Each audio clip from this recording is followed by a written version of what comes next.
Welcome to the Virtual Memories Show. I'm your host, Gil Roth, and you're listening to a weekly podcast about books and life. Not necessarily in that order. You can subscribe to the Virtual Memories Show through iTunes, or by plugging our RSS feed into your favorite podcatcher. You can find the RSS feed on our websites, vmspod.com or chimeraobscura.com/vm. We're also on Twitter and Instagram at VMSPod, at Facebook.com/Virtual Memories Show, at virtualmemoriespodcast.tumblr.com, and on YouTube, TuneIn, and Spotify by searching for Virtual Memories Show. And if you like this podcast, please go to the iTunes store, look up the Virtual Memories Show, and leave a rating and maybe a review for us. That'll inspire Apple to promote us a little. And of course, you can also promote us by telling people about the podcast on social media or however else you publicize the things you like. Now, you can support the Virtual Memories Show and get access to exclusive content with a recurring monthly donation via Patreon. Just visit patreon.com/VMSpod and set up your level of support. You'll get new material from our patron-only blog, and you'll also get to listen to my quarterly bonus podcast, Fear of a Square Planet, which features extra material from our guests and is only available to supporters of the show. So visit patreon.com/VMSpod or paypal.me/VMSpod and help me continue to produce smart conversation about books, art, comics, and culture every week at the Virtual Memories Show. All right. Last week, I was out walking my dog, and an SUV pulled up alongside us. And the driver told me I had a nice dog. He was about my age, wearing sunglasses, friendly guy. I made some generic comments about Benny, our Wonder Greyhound, while my wife kept on walking to get to the gym down the street. And I made at least 30, 45 seconds of banter with this guy before I realized he was my oldest friend, the next-door neighbor I grew up with. I hadn't seen him for a few years. It was out of context for him to be there. It was 8 o'clock in the morning, so it's, just there's mitigating factors. He was in town to help clean up some stuff at his mom's house, but I found myself instantly reviewing everything I'd said just to make sure I hadn't given away not recognizing him. Maybe he didn't catch on. I don't think he listens to the show, so I don't have to worry about him, catching on now. But we caught up for a bit once I made that realization and played it smooth, so I hope. Then he came by later on for lunch and more conversation, and we talked a lot about our present lives and our realizations about our childhoods and our parents' childhoods and how we're approaching 50. There's a lot going on at this stages of our lives. He's got 2 kids, so very different context than mine. But it was good just sitting down with somebody I'd known all my life, even if I didn't know it was him at first. I did wonder, what did it mean that I didn't recognize him that morning? I mean, yes, sunglasses, weird context, etc. But am I that out of myself that the person I've known longest was unrecognizable to me? See, last week I told you about this New York moment. I was in the city to record this week's show and last week's show with Bill Plimpton. And in between the 2 sessions, I was walking through the West Village, headed to the Strand, the bookstore, when I saw a short man in big sunglasses and a straw hat and a red, gray, and blue long-sleeved Superman jersey. That guy I recognized instantly. We never met, but it was Simon Doonan, the writer, window dresser, husband of Jonathan Adler. He's on a TV show now called Making It, a craft competition show with Nick Offerman and Amy Poehler. Anyway, that's on NBC, and by the way, you should catch it. But I stopped Doonan, and we talked about this week's guest, who I'll tell you about in a minute, because he blurbed the book, and I sort of used that as the entree to pitch Doonan and get him to see if we could do the podcast sometime. He's got a book out next year about drag culture. So yeah, I'm kind of hoping we can sit down and record. It was a fun little conversation. It was great being able to make my pitch and to be able to talk to someone whose work I've dug for a long time. But now I'm just struck. Like Simon Doonan, I could pick out instantly during a summer day in New York City. But my oldest friend, I don't recognize I'm talking to for like 30 seconds. If I had time to worry about myself, I probably would. But anyway, this week's show is with Lance Richardson. Lance just published his first book, House of Nutter, The Rebel Tailor of Savile Row, from Crown Books. It is nonfiction. It's about Tommy and David Nutter, these brothers from Barmouth in the UK. They're both born during the war, and their family ran a trucker cafe that they lived above, and they ended up living much different lives than what they were born into. And Lance captures their stories in an amazing way. The brothers both managed to decamp for London, where Tommy would eventually become the aforementioned rebel tailor of Savile Row, designing these insanely gorgeous bespoke men's suits. And David would become a celebrity photographer, among other things, ultimately moving to New York, where he lives today. Okay, I was lured to the book by recommendations from some of my favorite menswear bloggers, but while the menswear aspect of this book and the changes in Savile Row and men's fashion and celebrity are all part of the picture, the book's really about the evolution of these two men and how they made their way in the world. And that's the real story. See, both brothers were gay, and Lance manages to capture this amazing period of queer history through the lives of Tommy and David. Tommy, who was more famous, died of complications from AIDS in 1992, but David, as I said, is still roaming New York City, and he's in possession of 1 million stories.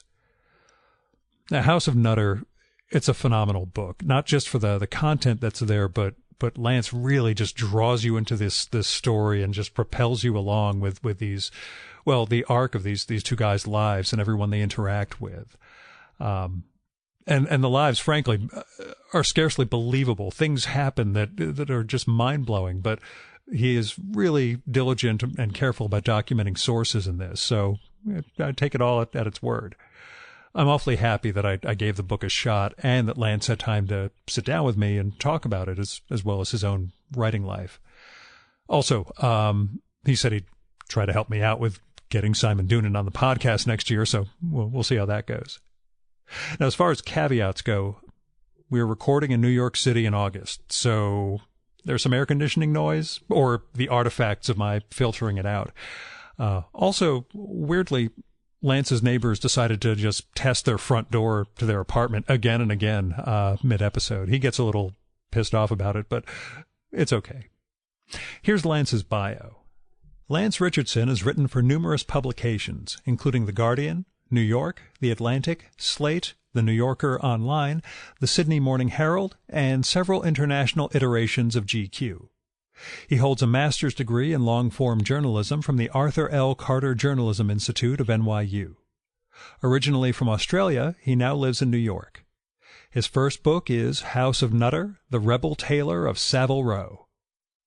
And now, the Virtual Memories conversation with Lance Richardson.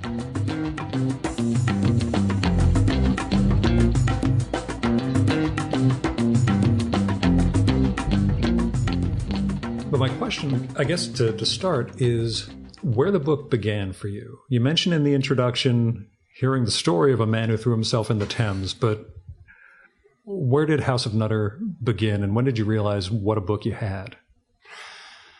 Well, there's so many ways I could tell this story, and I've been asked this question quite a bit, and I guess the road answer is that a friend of mine in London told me a story about a man who, was going to a party at the Tate Gallery, which is now the Tate Britain, and he was rejected from the party, and he responded by throwing himself into the Thames, which I thought was such a crazy reaction that I started to do some reading about him. But I guess before that happens, I spent a few years actually working on a book about the American grey wolf. Mm-hmm. And it's the reason I moved to America. I'm from Australia originally. And I went to NYU and I did a journalism program there. Mm-hmm. And I spent a couple of years working on this project that was going to be, inform a kind of rambling road trip across the US, trying to understand why so many people were obsessed with wolves, people who hated them and people who loved them. And it seemed to me this whole kind of obsession around this animal. And as it kind of happens, often, I think, more often than people realize, you have an idea and then you come up against the publishing establishment. Mm-hmm. And it just so happened that someone sold a book about wolves for quite a lot of money slightly before me. And it just didn't really happen. So I found myself in this weird situation where I had spent years working on a book that suddenly wasn't going to happen. And there was like a gulf in my life and career, and like I didn't know what I was doing, right? Okay. Yeah, and so I was scrambling around a little bit actually, and then that was when my friend came along and told me this story, and it was the sort of thing where I was. If it came along in different circumstances, I probably wouldn't really have. I would have sort of thought the story was amusing, but it came along when I was really looking for something. And, when you get in those frames of mind, I think you tend to pay attention more closely than you would at other times. So that's kind of was the background. Yeah.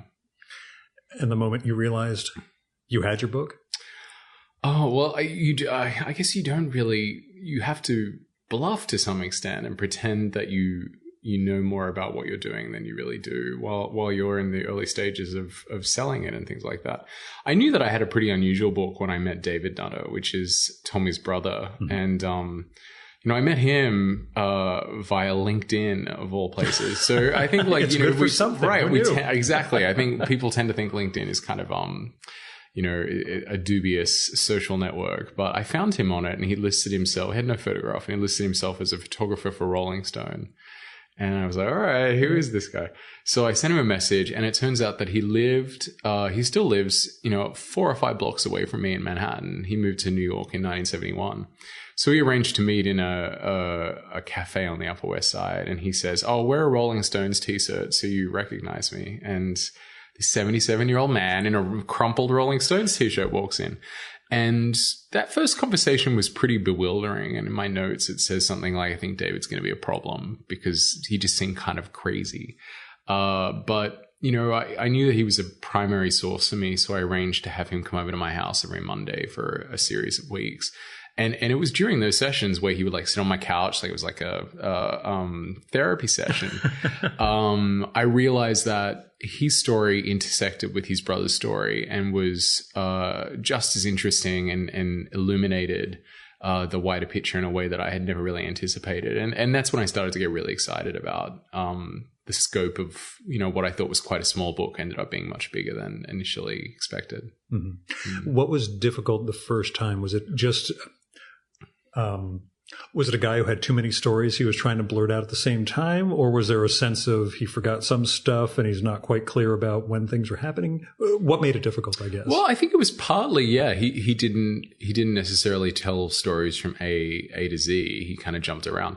But he also, a problem with David, and this is something we really had to overcome, is he has no sense of what is valuable and what is not. And I'm not saying that not implying that he thinks everything is valuable. He thinks nothing that he did is very valuable. Yeah.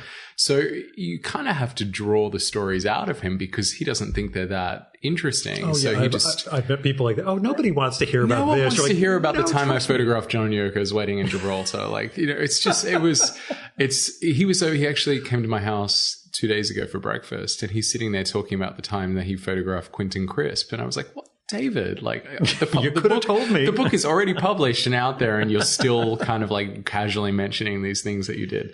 So that was kind of a problem that evolved. But that first initial meeting, it was kind of bewildering because he would blurt out references to Michael Jackson or Elton, Sharon. He called him Sharon, and that was also confusing. Like, who's this Sharon person?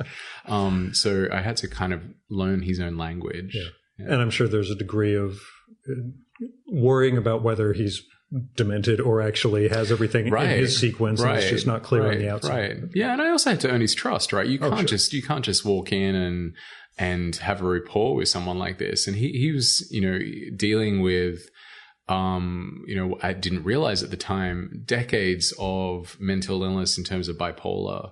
And also decades of trauma because he went through the AIDS crisis, which is worth talking about. And the toll that took on him is something he still lives with. So I didn't know any of this. And I just kind of came up against this.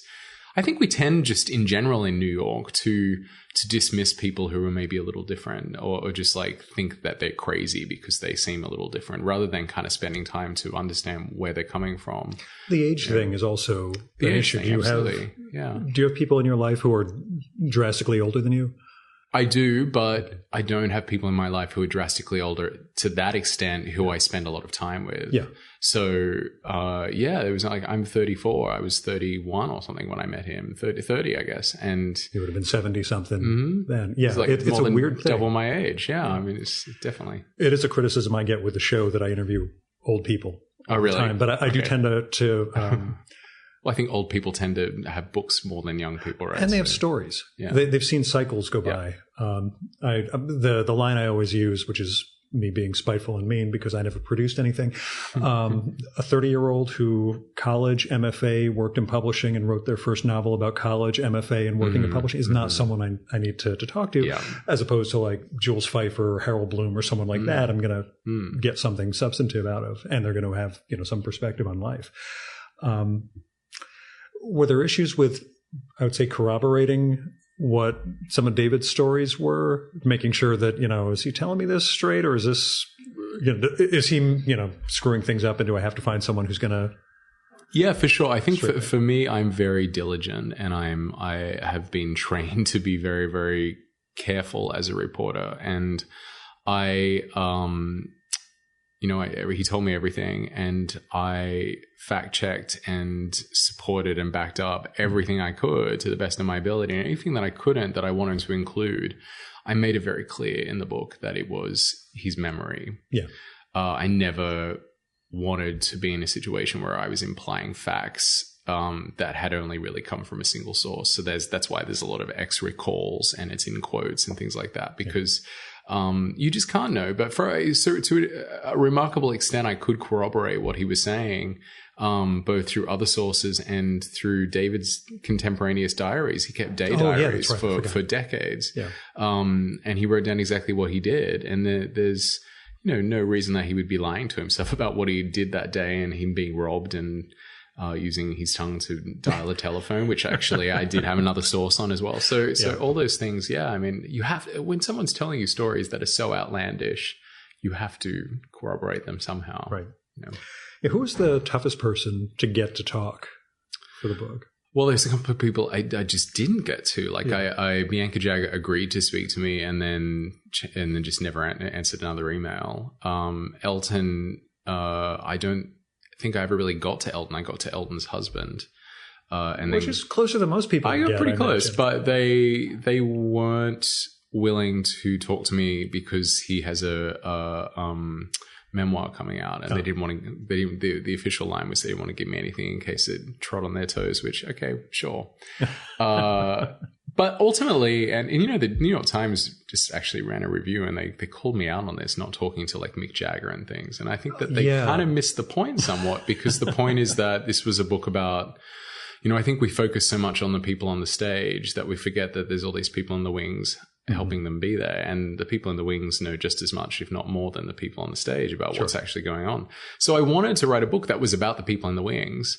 And you don't need to talk to the people on the stage necessarily. You just talk to everyone else around them. So I didn't feel like I was missing something desperate by not having Mick Jagger tell me his deepest, darkest secrets. I didn't really pursue them. I tried to talk to them, and then when it became clear it wasn't going to work out, I was like, all right, well, that doesn't really matter. Yeah, that's not the book. That was not the book I was writing. It wasn't a tell-all about these famous people. It was about these brothers. Yeah. Talk a little about what you found important about Tommy, and then about Tommy and David and what they both signify. Right. So initially, I think a lot of journalists have beats. You tend to, if you're a climate journalist, you write about the climate, etc.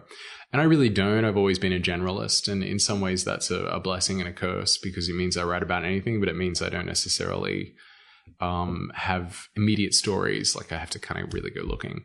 So I follow my intuition a lot, and I'm kind of drawn to things, but I often start writing about something before I really understand why I'm really interested in this thing.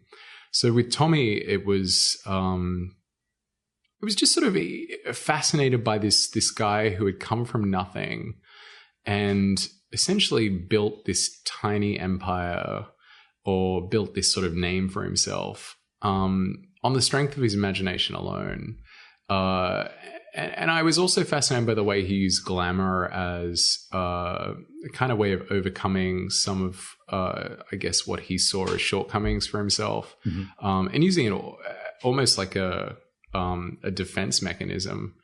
And I just think, like, reading a lot about what he did and the way that he responded to the world around him in the early 60s and became this very glamorous figure, even though he was from, he lived above a cafe for truck drivers. I just really identify with that. I mean, I'm from a small country town in Australia, and I just, there was something about, him being from these quite humble background and yet being gay, and his queer sensibility somehow helped him leverage himself out of his background, really resonated with me. And I kind of,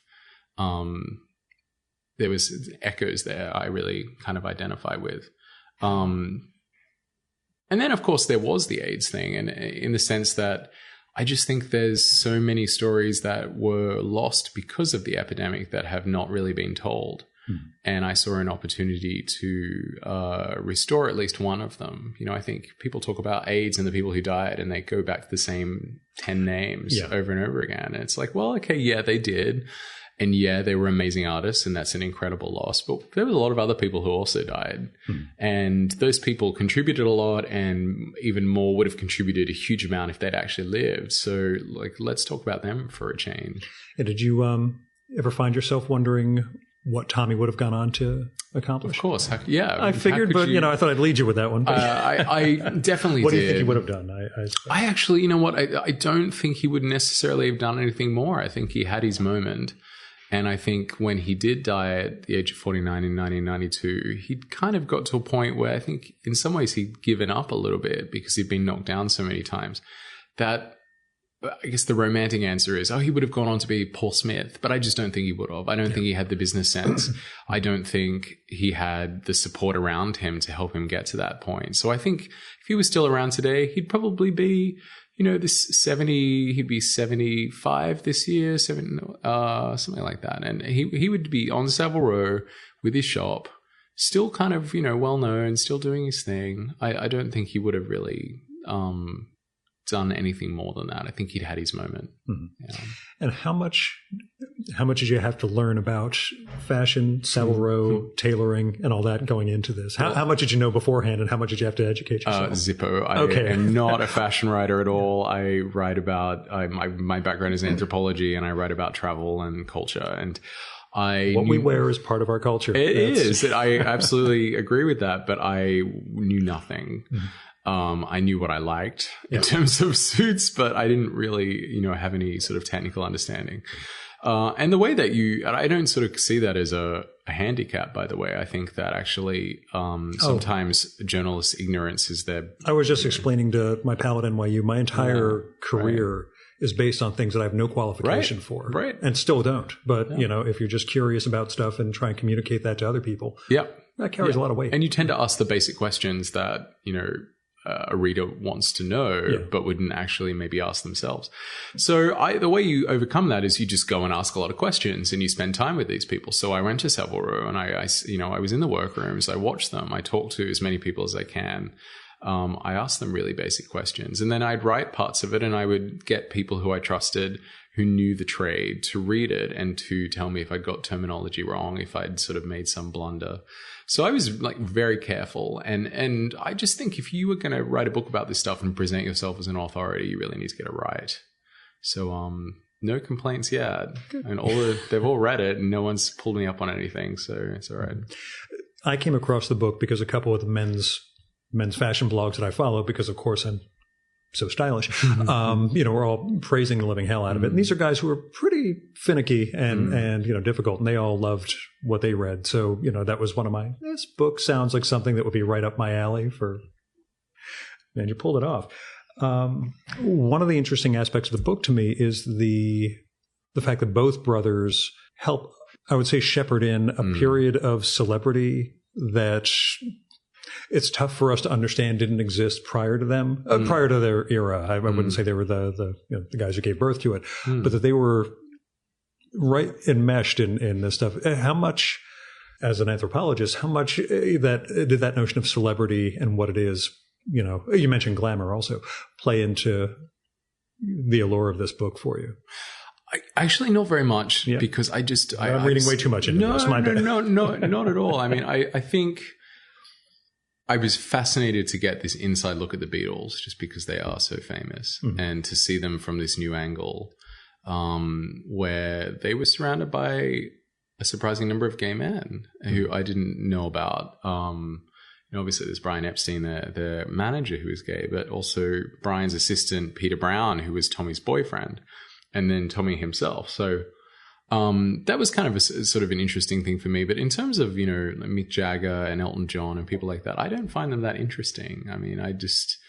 I'm talking more about the notion of celebrity and what it's become, and the way these guys were, both in terms of dressing for that, as Tommy was designing these outlandish but impeccable suits, and David's photography and photographing John and Yoko's wedding, along those lines. Yeah, right. That notion of celebrity culture, I guess. It is interesting. It was fascinating to see how celebrity had changed, in the sense that it was so amateur back then, and everything was so basically kind of seat of your pants, not really organized that well.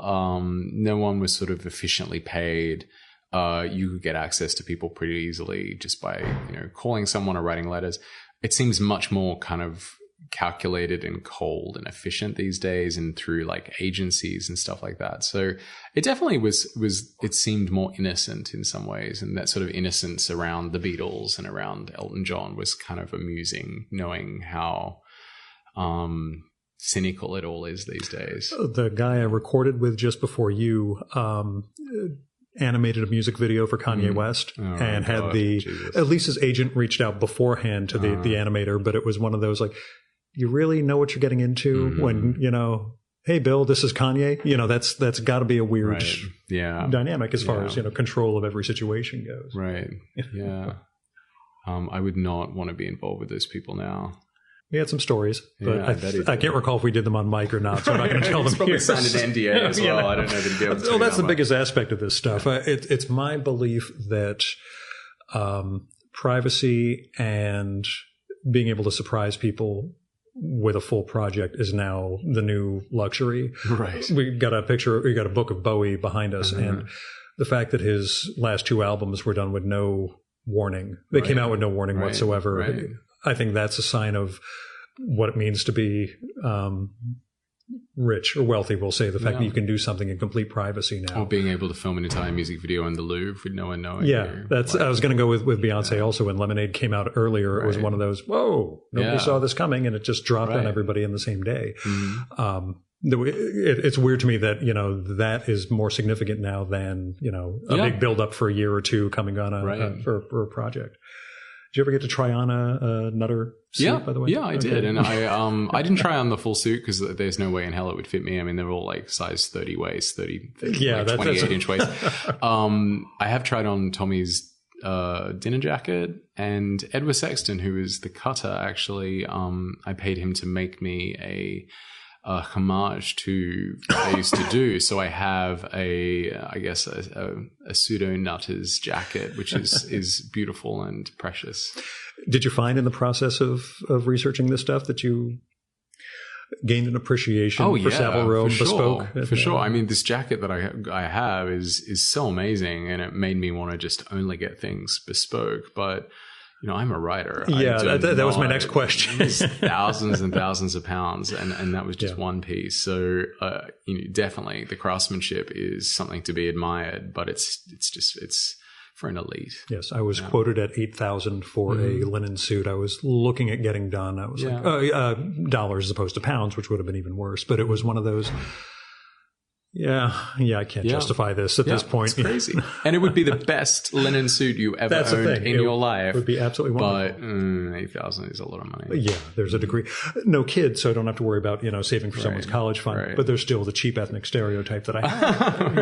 That said, the other ethnic stereotype is the garment trade. So, it balances out. But can you talk a little, we talked about all the casualties and losses from AIDS, but near the end of the book, you go into David's side of things and the survivor's remorse that he has, or survivor's guilt, I guess. Is that something you had encountered previously? I never had. And I really was floored by that idea, the idea that you could feel guilty for living when all your friends died. I guess I'd maybe heard about it. It's something that has been mentioned. But I never really I never met someone who sort of suffered from it so clearly. He was very candid about it, actually. And just, also what was surprising for me is I think we tend to just assume that AIDS is a historical story that happened, and then we sort of found the cocktail, and now, you can be relatively okay. It was quite confronting to find a counter narrative that suggested that there are people who are still dealing with the fallout of it in terms of the trauma of losing everyone. That was very eye opening. It kind of makes you. It makes you, when you write about something like this, you sort of are forced to think about it in a way that you wouldn't just sort of reading a book or something. In the sense that you spend so much time with it that you start to question, all right, I put myself in that situation. They were a little older than me right now when this sort of hit, but not that much older, 5 years older. If I was there right now and all of my friends started to die, what would that be like? And it'd be horrendous. And so there was a very grueling process to talk to him about that stuff. But I didn't want to flinch. I didn't want to sort of look away from it either, which is why, Tommy's death is in there quite explicitly, and actually not as explicit as it was in the first draft. Yeah. We cut a lot of it out, but I didn't want to efface over the awfulness of what happened, because I think it's important to be honest to that. Mm-hmm. Yeah. I'll say now, I live where I grew up, 25 miles from New York. I've always been white kid in the suburbs. New York has always been there, but at a distance.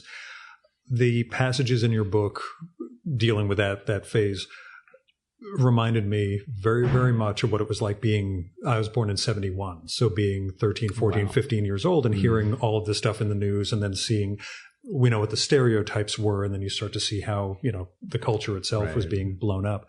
Just how bathhouse culture became publicized was one of those phenomenon for a white straight kid from the suburbs, where you realize, wow, there's an alien world out there I have no experience with. Yeah. And I went on to publish books by Samuel Delany, the science fiction writer, fantasy writer, and also chronicler of that phase. I published a book of his letters from 1984 with that title. Right. That are very, very graphic and detailed in terms of what the life was like just at the cusp as they were becoming aware of this, and people didn't know why what was happening was happening. So your book brought that back. I don't mean it in a bad way, but it was detailed enough and captures, I think, the culture enough that it resonated with me as a guy who had no direct interaction with that really, really well. So thank you. For younger people, I'm interested in seeing how the younger set, gets it. But if they get it, I don't know. It's an interesting thing to, I know so much about what happened now because of the research, and then watch in some ways it happen all over again, or at least not the mass death, but with invention of drugs like Truvada PrEP, that's just becoming more and more popular these days. I think some of the ethos of the 70s is definitely back and is kind of becoming more and more prevalent. So I don't know, we'll see. Yeah. To switch over to you and who you are, what was your culture shock like when you came to New York? Oh, wow. You did mention coming from a small town in Australia, but I don't know what the phases were in between. I was a travel writer for many years, and it meant that I spent sort of 5 or 6 years living out of a suitcase all over the world. And it's not like I just came to New York and just sort of plunged into it, moved here. I actually had about 3 years where I was spending a few months every sort of second season here. So I kind of slowly slid into the pool. So I didn't really have culture shock in the regard of, the big city. What was kind of a shock was healthcare and, dealing with the DMV, and actually the bureaucracy was a shock, not the culture itself. So I had bureaucratic shock. Just astonishing. I'm still astonished that you can be in the richest country and the most advanced country in many ways in the world and still have such horrendous social services and such a lack of funds to fix airports and to give people proper healthcare. And so that is kind of a daily struggle in a way to be endlessly amazed at that. Yeah. In my day job, I'm a lobbyist for a weird portion of the pharmaceutical industry, not the bad guys. Okay. But off mic, I will tell you some stories of Capitol Hill. And I'm sure I would not be surprised, but still horrified by what you would say. The primary lesson I've gotten over 4+ years of this is all the pop culture stereotypes we have, they're all true. Yeah. Yeah. I'll fill you in on that after. Right. The line we've lately used is just that Veep is a documentary. Yeah. That's I mean, stuff keeps happening, and you have in the newspaper, and you're like, "Is this the Onion? How is this really the New York Times? This is so ridiculous. It cannot be true." And it's all true. And yet it is all true every day. It's amazing. Do you get back to Australia? Not as much as I like, but it's a 25-hour trip to go there. So I'll be back there in December, actually, for a few weeks, and I'll go to New Zealand. But it's such a grueling trip to get there unless you're in business class, which I am not. Me neither. So, I did New Zealand in 2003, the last great vacation I ever took. And the trip home from Queenstown to Auckland to LA to here was 24 hours from the time I set foot in one airport to the time I came out in a blizzard here in Yeah, and you come out and you feel like your body is being ravaged and you're 5 years older because of the. Well, I'd also made the mistake my last full day in New Zealand of drinking with Australian men. Oh dear. Yeah.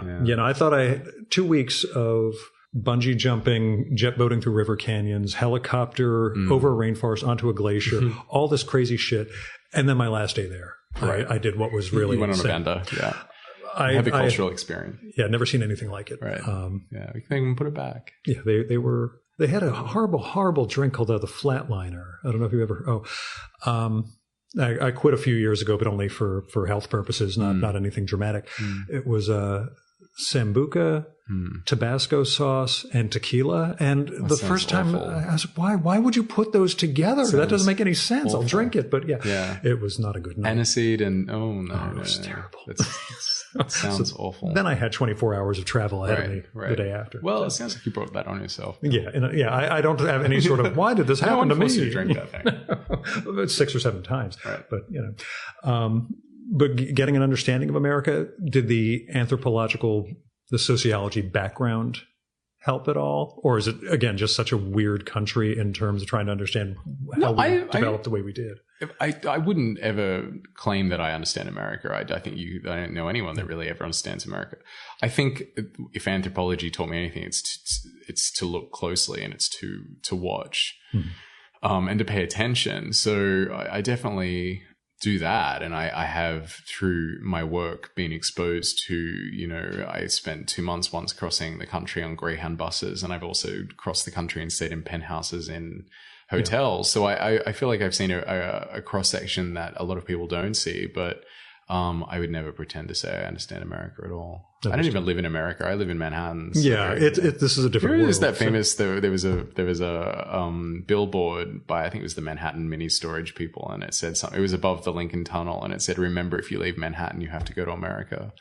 And I actually joke when I get a podcast invitation for Brooklyn, I'm like, well, let me check my passport and see if I'm okay with that from New Jersey. But you're crossing multiple bodies of water to get to Brooklyn. Yeah.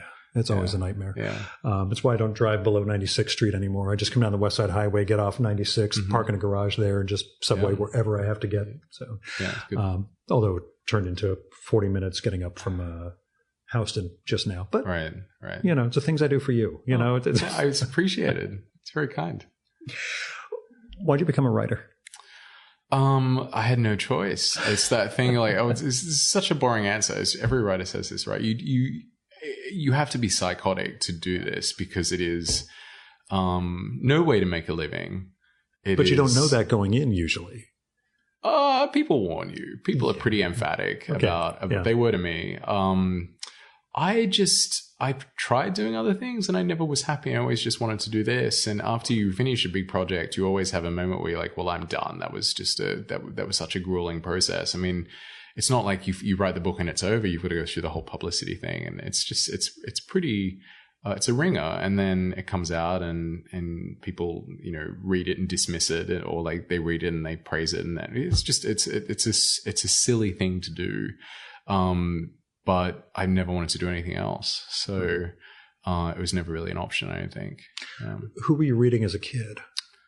What were the sort of things that sort of guided you when you were starting out and before professional? I mean, when you were, I read a lot of fantasy as a really young kid, like The Neverending Story and, Lord of the Rings and things like that. And then I had this, I guess I had a switch in, the teenage years where I realized I must have woken up one day to the fact that I was in a small town and was somewhat disadvantaged. And I was very ambitious, and I still am. And I made myself a reading list of what I needed to know. So I read all of Virginia Woolf novels, and I kind of trained myself. Like you say that thing, people don't really like wine. They have to train themselves to like it, and then you love it. It was the same thing. Like I trained myself to read these books that I would have probably otherwise not read. And then, Middlemarch and all the sort of classics and things.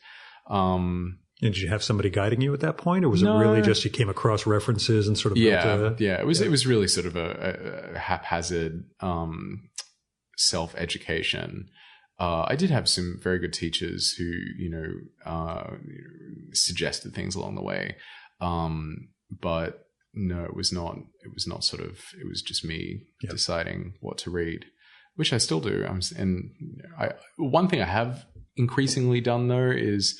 I used to never put books down, even if I really didn't like them. Life is too short for shitty books. Right. So, and now, I'm glad you're discovering that in your 30s because it took me longer. But, I now put books down ruthlessly, and surprisingly, some books lately that everyone's been raving about, and I've just been like, nope. I turned 2 people in my old workplace off from Infinite Jest.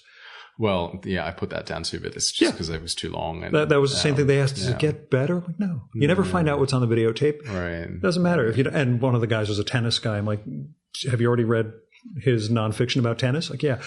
Are you getting anything out of the fiction? He's like, no. I'm like, then stop reading it. Thanks. He literally just flung the book across his cubicle and never picked it up again. I was like, I've saved you, weeks, if not months of your reading life. So. Well, I'm up to volume 6 of My Struggle. I notice it on the background. I have the galley there. And I'm 200 pages in. I've read the other 5 volumes and I'm done. I haven't started. I'm done. I read 5 volumes and 200 pages. I'm 800 pages from the end. I'm done.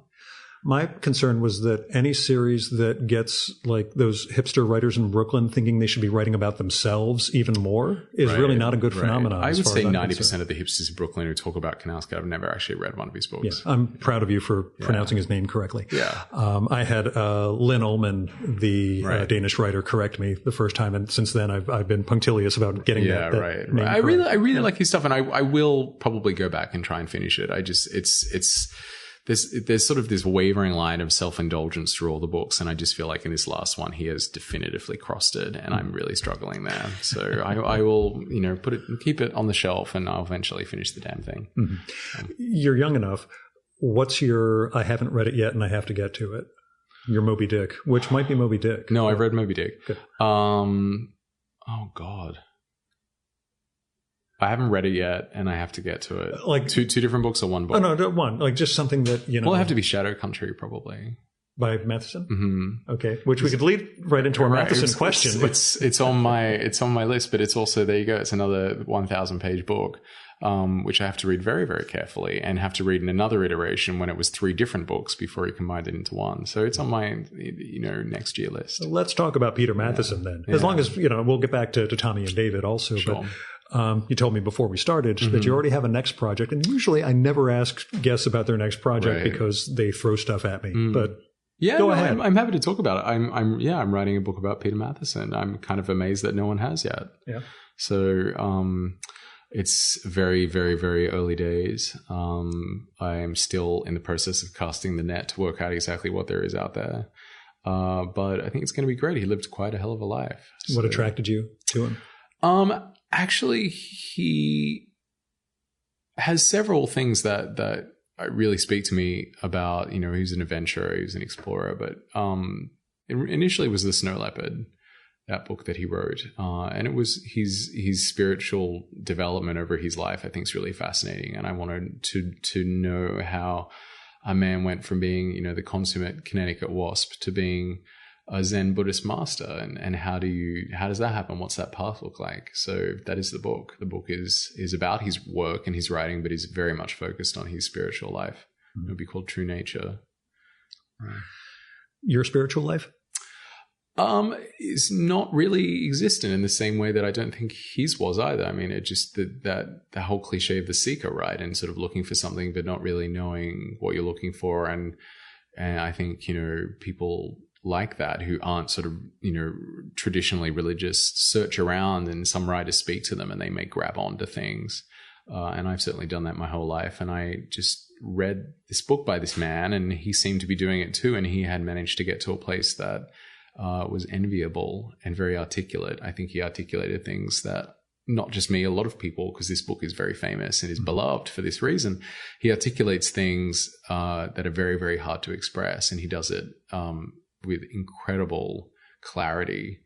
So I was interested, and am interested, and this is going to be a long process, in learning more about how someone does that, and how they come from the background he came from and end up where he went, and the places that he was going, and the books that he wrote, which is so diverse and strange. And just to write a book from the perspective of New Guinea tribesmen, and then 2 decades later you're writing a Jeremiad defending Lenin Peltier from the FBI. So he's a very strange man, and it's fun. Yeah. Tying in history of the Paris Review and all that stuff. Oh, that's all in there. I see. Yeah. Because again, the more recent revelations about funding for it and all that stuff. Oh, it's not. It was never funded by the CIA. It's the CIA. There was never.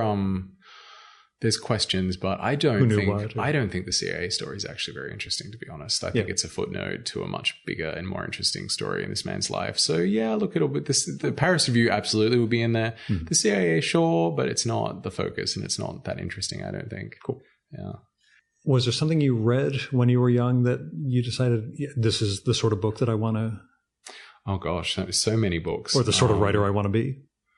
Yeah, I still think this. I still read books and think it's amazing. The Line of Beauty by Alan Hollinghurst was just absolutely incredible. I read it on a beach in Mexico and was just staggered by its elegance and sophistication. And it was definitely a book that I was amazed by.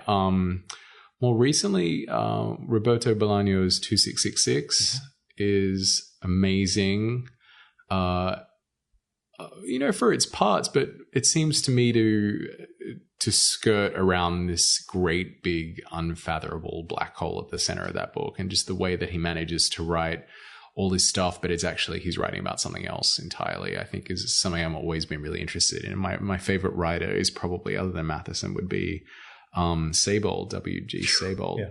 And how a writer can write about something, but actually at the same time be writing about something else, I think is pretty incredible. And I really admire that. So, Seybold and The Rings of Saturn would be another one. In terms of memoir, and not that I'm interested in writing memoir, but because I do write about other people's lives, Sally Mann's Hold Still. Oh yeah, I noticed on the shelf. Yeah, the shelf behind us is I think one of the best books that I've read in like the last decade. I think it's just absolutely incredible, and the way that she writes about herself, but writes about art. I just constantly amazed by that book. I don't read a lot of memoirs, but I loved that, and I loved Barbarian Days by William Finnegan. I thought that was really great. But I tend to sort of read all sorts of things, and it's never very structured. It's just what sort of jumps out at me at the moment. Yeah, because you don't have a college course. You're not being assigned anything. This is what we have to do for the rest of our lives: is figure out what we're going to read, and feel guilty for not reading five other things at the same time. There's that. As a Jew, I've got guilt going all the time. So that's just sustainable. It's like ingrained in your genes. Right. Just yesterday, I had a drop-in appointment with a podiatrist in my town, which is a long story. No, but he's Israeli. And within maybe the first minute and a half, it was, you haven't been to Israel since 1984. Gil, what's wrong? It was just this immediate, I'm glad we got the Jewish shame thing out of the way really early. Right. Do you think of writing fiction? Oh, yeah, for sure. I just have to work myself up to it. And I think that I've now written, my queer history book, which is I think of House of Nutter far more about that than it is about fashion. And people, these critics keep talking about the fashion aspect, and I'm like, you really kind of missed the point somewhat. Very much the way especially the way you frame not the law, but what the culture was in terms of gay clubs and all this in the 50s and early 60s in London. I thought it was just really great at evoking the mentality of what it was to be gay and to have it as part of your life, but not be able to express. Right. Yeah. It was far more interesting to me than the fashion stuff. But so I've written my queer history book, and then this next book is about spirituality and travel and exploring and writing and all sorts of things. It's going to be, I tend to want to write about people who let me write about 5 other things. I don't want to just write about someone for the sake of them. It's what will that person let me write about? So after that, if I actually have any stamina left after this project, it would be a novel after that. That's a whole other thing, though. I mean, just financing a novel is kind of a challenge, right? Well, with the huge money you'll have from House of Nutter, will be right. Reporting versus nonfiction writing. What did you have to learn in terms of writing a book that doesn't come from what you learned from the reporting and long form journalism? Well, I actually have so much gratitude to my teachers, especially at NYU, because I use so many of the skills that I learned there, and I don't think fundamentally the process of writing long form is different to writing a book. I mean, definitely the endurance and the structure and the technicals of the writing, but the research period, no, it's the same thing. It's just longer.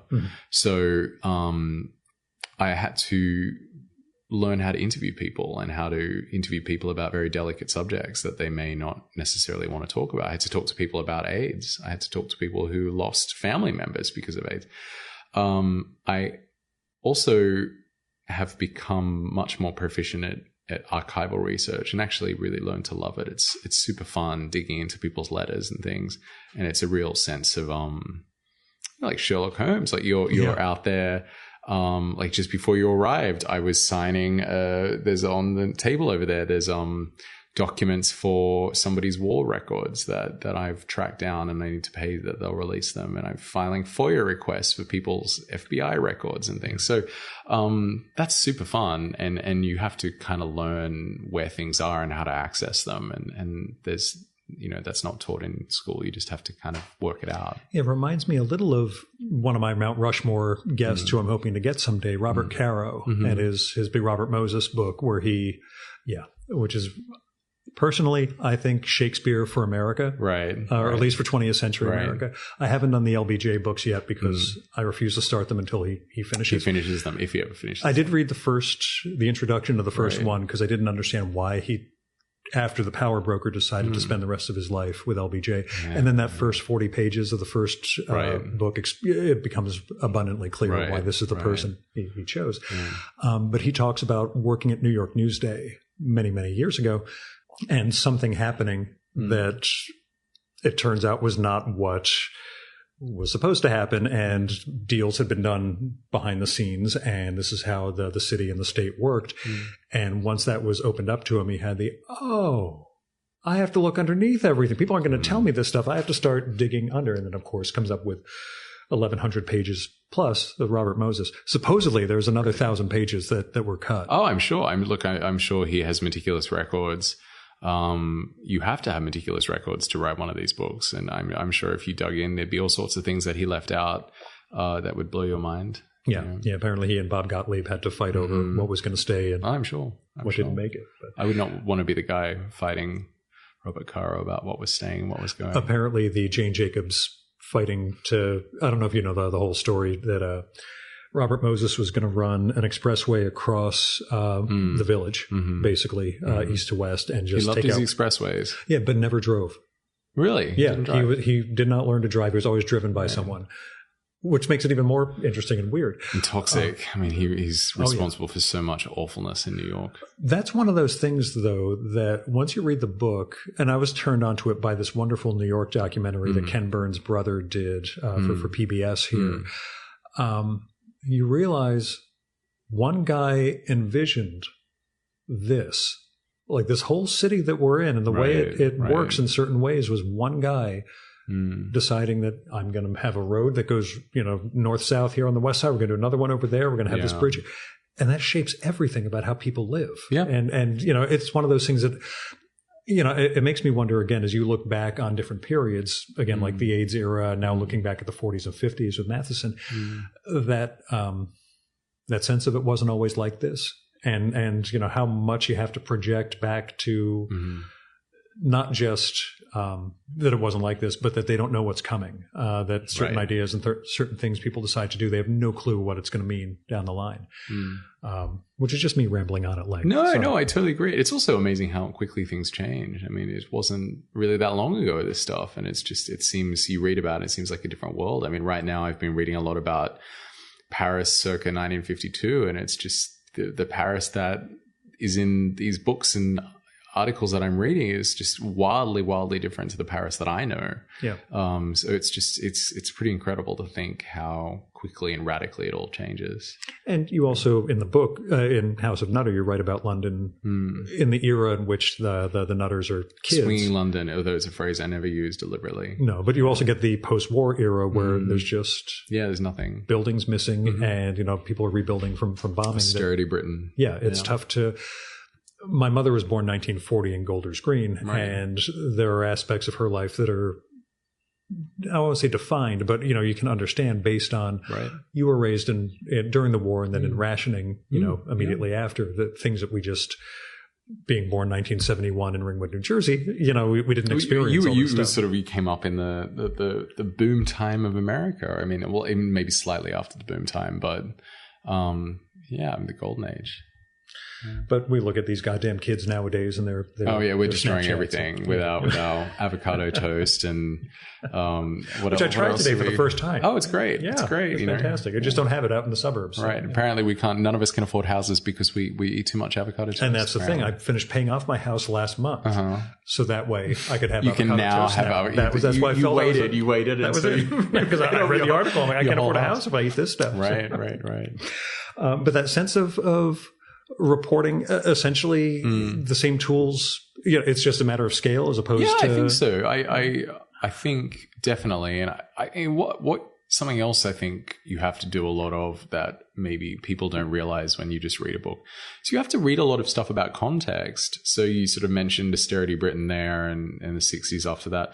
I read a lot of books that, never appear in my book in any way, but that I felt I needed to read to have an understanding of where these people and these characters, because I approach it very much like a novel in the sense that I'm trying to paint a picture in the people's minds. It's not so much about conveying mechanical information and facts. It's about pulling a reader along and telling a narrative and creating characters that you really care about.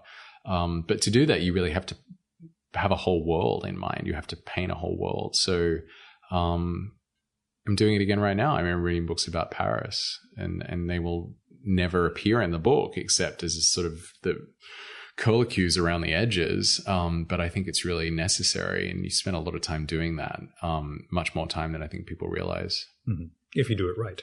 Well, yeah. And again, I've been praising the book while we're talking, but I think you just captured what I liked about it, the sense that it's a narrative, that you carry those two brothers and their various friends through time, and we see the culture change around them, and we see the impact they have on it in their particular ways.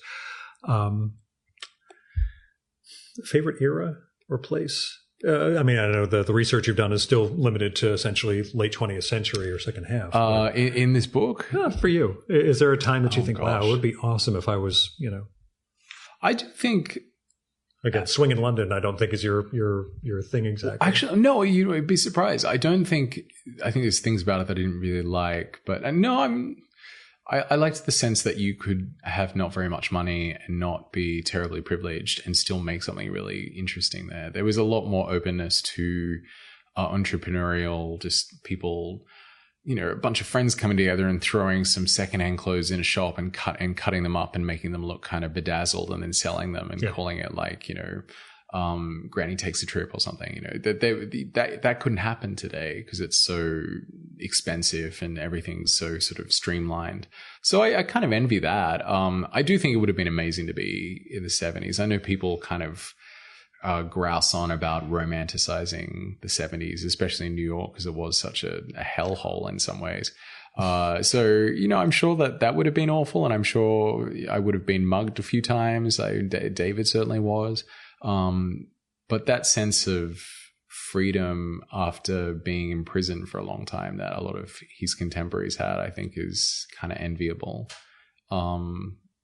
Yeah. So, I mean, it's the 70s in New York, if I could afford a nice apartment and some mace, maybe. And the whole Studio 54 scene. Just it would have been amazing. 70, 78, 79. Yeah, the idea you can't steal from me is because we're putting it on tape, contrasting the factory and the studio, contrasting the Warhol's factory world and Plimpton's Paris Review world. Wow. Yeah. I guess they were at the same time, right? Right. Jesus. And they're actually, we can collaborate on this, but again, I'm asserting copyright now. You get this. Pretty wildly different. Yeah. And yet, you've got this waspish man with this, bacchanalias going on, surrounding himself with these younger but still privileged kids. And then you get this weird Catholic from the Pennsylvania mining areas showing Pittsburgh. up and all but not quite Pittsburgh.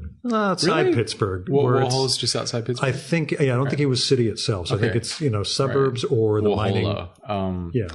Yeah, right. And you get all the weirdos. You get the Jews and the Catholics and the transvestites and all the other, and yet, they're both functioning in New York, creating culture at the same time. I think expressed it really well. Maybe not so much Warhol, but Frank O'Hara at least, and the people that surrounded him, which were, not as crazy as the factory, but sort of still pretty interesting and unorthodox in their way. Yeah.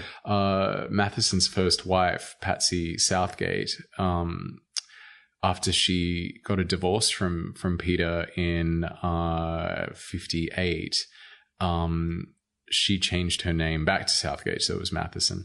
And she actually fell in with Frank O'Hara, and then she became very good friends with him and married sort of into his social circle. And I I'm trying to think if it was Brad Gooch in his book or if it was Talese. No, it would have been Brad Gooch. So it would have been in his book about O'Hara, and he interviewed her. And she says that her life with Matheson was uptown and her life with Frank O'Hara and his friends was downtown. Yeah. And I think that is kind of perfect. The idea that Plimpton would be included in Matheson's world. They were all uptown. And then these other people were downtown. And I think that is a really interesting way of dividing them up.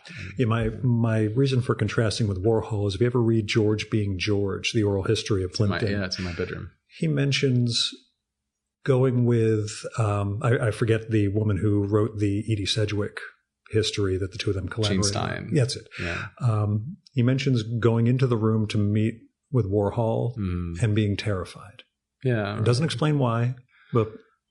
and that was Warhol's pretty intimidating guy, right? I mean, just strange and... For someone like Plimpton, who went up in the Detroit Lions front line as a quarterback. But that's what I found interesting, that he would find that it's the only sign of fear or that sort of trepidation that he shows, at least in what's cited in the book. Yeah. I think Plimpton, when he was doing that stuff with the sports teams, in some ways it was performance. Like he was going out on stage. So he wasn't really him. Like he was putting on a mask and... But there's still on the inside, there's a degree of, again, it's just the one citation I thought in my grandiose way, if I was going to do a Plutarch parallel lives, maybe those two guys would have an interesting, way of comparing and contrasting. I think Plimpton was more complicated than people really give him credit for. Yeah. He was probably more tortured. Well, not tortured maybe, but... I say conflicted, or at least conflicted. The motivations for what he was doing. And why he was so obsessed with this magazine and I think the magazine maybe was a crutch after a while as a way of like... Yeah, I've got this show. It's the same thing. Right. Well, no, but it was just, maybe feeling like he hadn't actually achieved the literary success that he maybe aspired to, but because he had this magazine, he could say that it just took all his time up. He used to say that to Matheson. Yeah. And there's the pale fire aspect. You're reflecting the radiance of these other great writers. So maybe, you don't have time to do your own. Yeah. So it's an excuse I've been using for years now with this. Right. Plimpton did write some damn good books, though. So yeah. New York sightings. In terms of writers or famous people? Well, just the moment you had the holy shit, I'm in New York, much like my bumping into Simon Doonan today on the sidewalk, which my friend at NYU, and I talked to her afterwards, she's in the English department, but teaches about celebrity and culture. No idea who he was. Oh, Simon Doonan. I was like, really? I know this and not you. Yeah. He's great. Yeah. Less than you would expect. I do remember when I was working for a little while in the West Village, I would see Julianne Moore all the time. To the point of like, you're afraid she was stalking you? Or? Yeah. I mean, it was like, why you keep following me, Julianne Moore? And I love Julianne Moore. So for the first couple of times, I was really thrilled. But then when it kept happening, I was like, I really just want to go up and say hello to you, but I'm not going to do it because that's an invasion of your privacy. And I'm really adamant that, I think... it's important not to do that in their neighborhoods. And, but Julianne Moore is probably the only one. People are amazingly anonymous here. Like, I know there's a lot of people around. There's that Bowie picture in the cargo shorts and baseball cap where he's just walking down the street and it's like, oh. Yeah. People can just, you can be walking next to somebody and have no idea, which is why New York's so great. Yeah. There's still the competitive aspect once you're connected with your peers in the city. I recorded with Irvin Welsh a few years ago when he was living in Chicago, the train spotting guy, and asked him, Chicago? Yeah, why? Because here I get to just be Irvin. Okay. New York, LA, you're in competition. Everything is one-upmanship. Here in Miami, I go to the gym. I can go to this cafe and it's not a big deal where we met that afternoon. Right.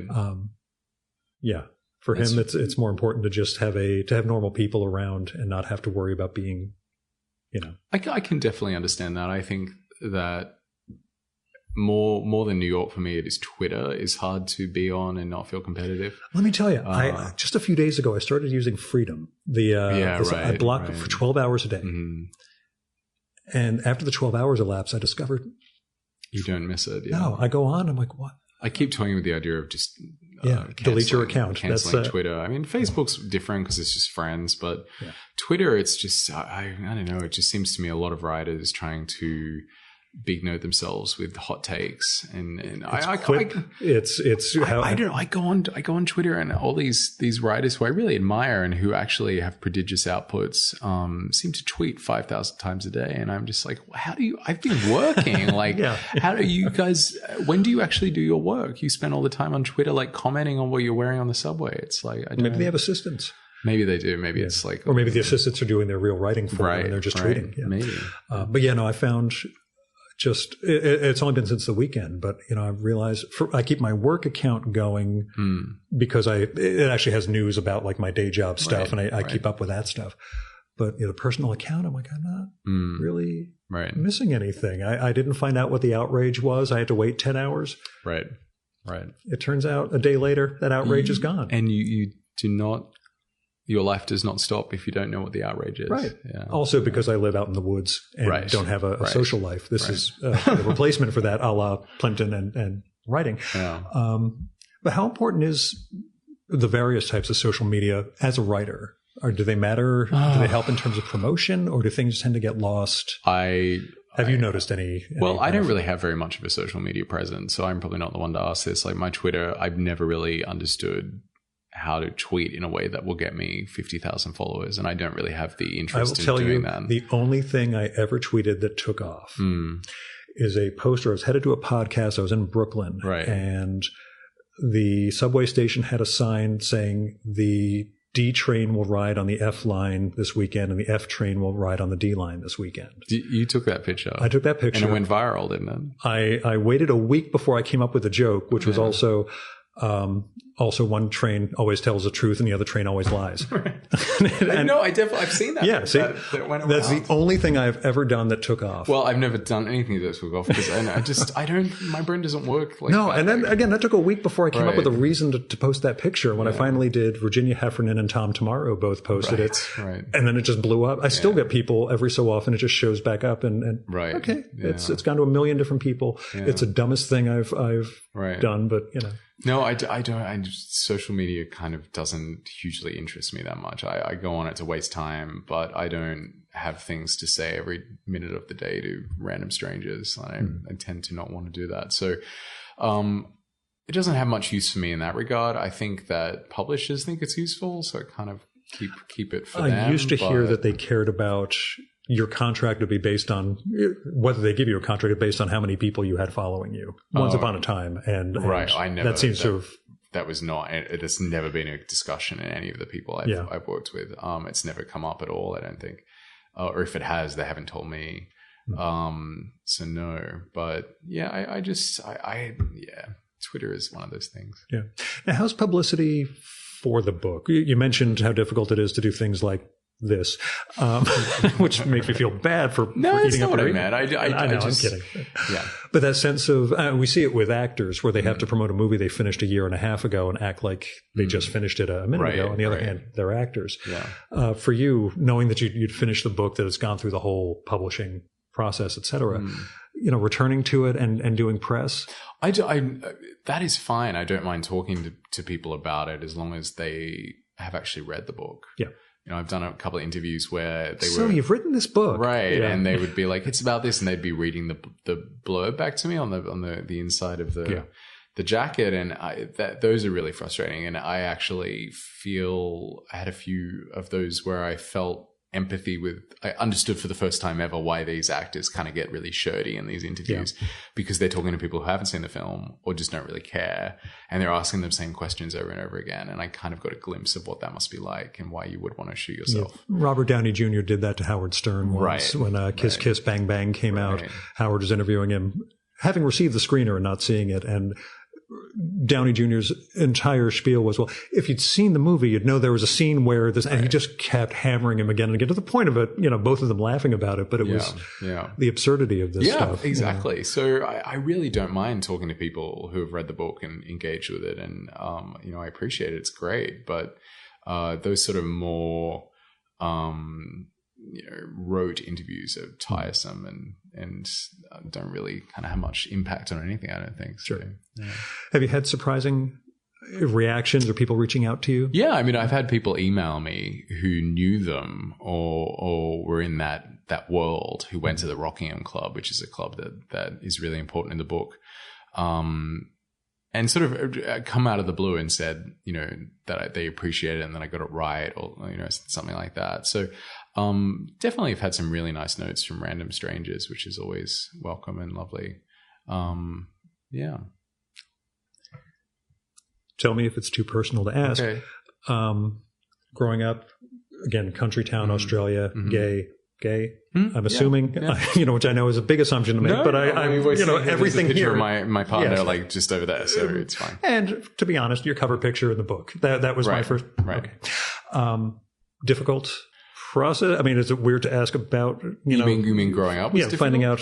I guess it was. Yeah, I nothing compared to what these guys went through. I think it's difficult for anyone that comes from a society that's very machismo, and Australia certainly is. So yeah, I went through my whole process, and I guess in some ways this book for me was a way of not reclaiming, but sort of staking a these are my people type thing, and these people are good people. So I mean, it sounds kind of silly to say it out loud, but also identifying the process that some of the people went through themselves in a much earlier era. I wondered how much of your experience helped you. Definitely. Yeah. I write about, in this book, I write about the importance of gay clubs and things and what they mean. And that all came from very much personal experience and the sense of creating a family, not to replace your old family. I'm very lucky in that I don't have to, because my family is great, but some people don't have that luxury. But creating another family based on just acceptance and I mean, it's all, a lot of stuff in this book was really identified with closely in my life. Yeah. And again, it's the strength of your writing and your forbearance that you get that stuff across without it, in my own life, I went through, you managed to not interject yourself as a personality as opposed to Mr. Knausgaard over here. Right. Well, his whole book's about himself. And I do not object to putting yourself as a writer in books. I just think it has to be organic and it has to serve a purpose. Like, you should only ever be in a book, unless it's a memoir, you should only be in the book if you need to be there and if you're serving a purpose. I mean, a really great teacher once talked to me about the purpose of the eye, and it's not, the eye in a book is not actually about the writer. It's creating a space for the reader to inhabit, which is a really interesting way of thinking about something. So, if you were in a space, it's because you were creating you're creating a space for the reader to put themselves in, which is the way that I always now approach the eye in something. The empty pedestal. Right. Yeah. You were going to ask why I do this, I think. I was going to ask Does that. Does it make sense? No. So why do you do this? Because I have no social life. Okay. And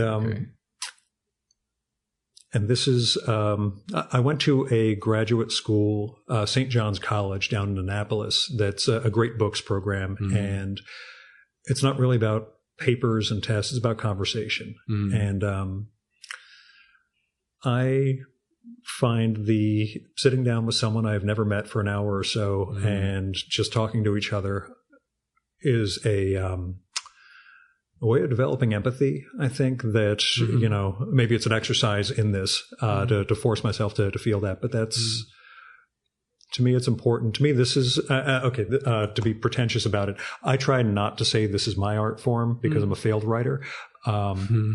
But in a sense, it kind of is. Well, that's okay. I mean, I think it's an incredible art form it's very hard, I think, to conduct interviews. I think people underestimate how difficult it is to go into a foreign space and to get someone who you'd never met to actually talk about things is really tough. And I mean, it's like Terry Gross is the master, right? And I had one guest who, when I pitched her, said to me, well, I hope you're better than Terry Gross. And I was like, I don't think anyone's better than Terry Gross. She had a terrible experience with her, and that was the... Really? She had a terrible experience? Okay. Again, not everyone.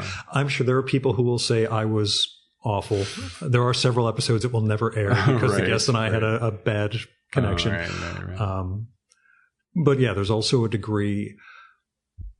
I explained it. There's a cartoonist and an artist named Chris Ware. He does covers for the New Yorker periodically. He's been around a long time. A friend connected us last year at a festival, and Chris asked, do we do this by Skype? Because I live in Chicago. And I said, no, this is two people sitting at a table looking at each other and not their phones for like an hour or two. And he just, this smile went across his face like, oh, okay. This I'm up for that. Yeah. Because, otherwise our lives are so in the moment. Like we're talking about Twitter as a time waster. Mm-hmm. I'll write a couple of quotes from this conversation as little show notes things, but I don't transcribe this. I don't put the highlights up.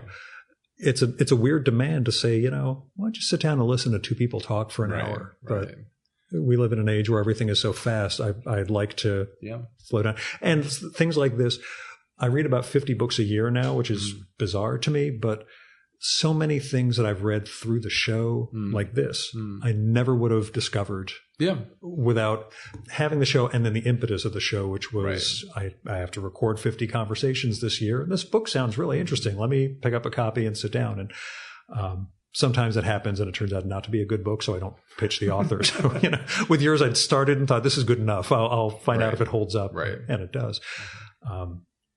But yeah, the other thing is by day I'm a lobbyist for the pharmaceutical industry. So this is my way of zeroing out my karma. You need something else to do that. Yeah.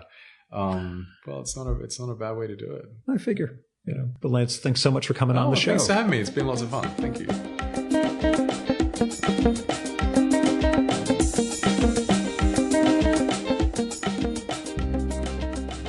And that was Lance Richardson. I loved his new book, House of Nutter, The Rebel Tailor of Savile Row, which is from Crown Books and in hardcover now. I hope the adoration I have for that book came out over the course of this conversation. I really think it did. You can find out more about the book, and you can also find links to Lance's journalism and other writing at either lancenrichardson.com or houseofnutter.com, which will redirect you there. Nutter is Nutter. Lance N. Richardson is like it sounds. The N is as in Nancy. As you guys know, I generally hate successful writers who are younger than me, but the accomplishment of this book makes me just, I can't wait to see where Lance goes with his subsequent writing projects in his career. So I guess thanks to the menswear blogs who kind of turned me on to this book. And after we wrapped, I asked Lance, so who are you reading? And if you want to hear his answer to that, you'll need to become a supporter of the Virtual Memories show so you can get access to our quarterly bonus podcast, Fear of a Square Planet. The newest episode features book recommendations from last quarter's Virtual Memories show guests, including Stephen Heller, Dean Haspiel, Jaime Hernandez, J.J. Settlemeyer, Michael Kupperman, Ilana Meyer, Christopher Brown, Irvin Ungar, Alberto Manguel, Chris Reynolds, and Dave Calver. Now you can support the Virtual Memories show via patreon.com/VMSpod or paypal.me/VMSpod. I've got all sorts of goals and goodies in place for patrons, including that podcast, a patron-only blog, handwritten show notes for every episode, my secret project that I really got to get back to again, and more. So go to patreon.com/VMSpod and support the art of fine conversation. Now, this was a 2 shows in 1 day visit to New York City, so it costs $12 at the GW, $31 for parking, but no tip because the attendant was surly, $11 in subway fare, and $30 or so for lunch and coffee for the 2 episodes combined. Now, if you want to help defray some of the costs of the Virtual Memories show, like web hosting, travel, equipment, coffee, or if you just want to toss me some money because you think the show's worth it and you want to support the mission, then visit patreon.com/VMSpod or paypal.me/VMSpod and make a one-time or recurring donation. A special thanks go out to Joe Caruso, Michael Hacker, Michael Janizik, Paul Karasik, Fred Kish, Jonathan Kranz, Jack Lescamella, Teresa Lewis, Andrew Mason, Stephen Nadler, Payne Prophet, Dmitry Samarov, Stephen Solomon, Craig P. Steffen, Greg Tanner, Ford Thomas, Noah Van Skyver, and Garrett Zecker for going over and above in their support of the Virtual Memories show. We have the full list of show supporters at chimeraobscura.com/VM. Our music for this episode is Fella by Hal Mayforth, used with permission from the artist. And that's it for this week's episode of the Virtual Memories Show. Thanks so much for listening. We'll be back next week with illustration and design legend Robert Andrew Parker. Although, there's a chance it'll be someone else. I'm going to go off to L.A. this weekend before a San Diego business visit, so I've got a bunch of amazing guests lined up, and we'll see if I end up using one of them for this week. I'm not going to tell you who they are, because I don't want to jinx it. You never know is what I'm saying. Until then, you can subscribe to the Virtual Memories Show and download past episodes at the iTunes Store. You can also find all our episodes and get on our email list at either of our websites, vmspod.com or chimeraobscura.com/VM. You can also follow the Virtual Memories Show on Twitter and Instagram at vmspod, at facebook.com/virtualmemoriesshow, at virtualmemoriespodcast.tumblr.com, and on YouTube, TuneIn, and Spotify by searching for Virtual Memories Show. And if you like this podcast, please go to iTunes, look up the Virtual Memories Show, and leave a rating and maybe a review for us. That'll help us build a bigger audience. You've been listening to the Virtual Memories Show. I'm your host, Gil Roth, and you are awesome. Keep it that way.